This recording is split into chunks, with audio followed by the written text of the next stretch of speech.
We'll guide you through how to animate Turning Page in Krita. If you find this helpful, don't forget to like and subscribe. People search for this tutorial because they want to learn simple animation techniques without using complex software.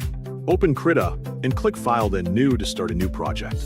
Set the canvas size according to your needs and click Create to confirm. Next, click Window, then Workspace, and choose Animation to switch layouts.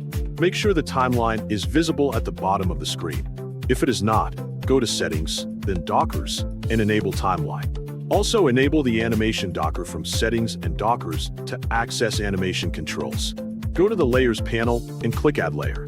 Choose Paint Layer and rename it to Page for clarity. Select the Rectangle tool from the left toolbar and draw a vertical rectangle on the canvas.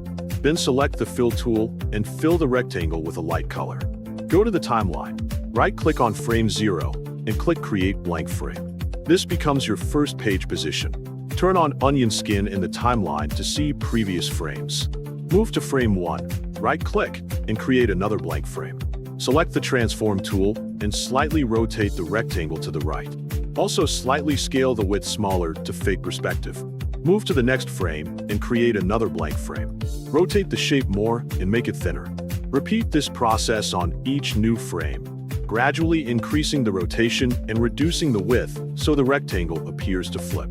Continue adding frames and adjusting the shape until it becomes very thin, simulating the edge of a page. Keep progressing frame by frame until the page fully opens to the other side.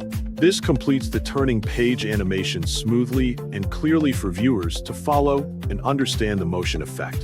The workflow remains simple and step-by-step, making it easy to edit later if needed for timing or visual adjustments during playback and final export settings within the software environment. There is no confusion or extra setup required at this stage of the animation process for beginners.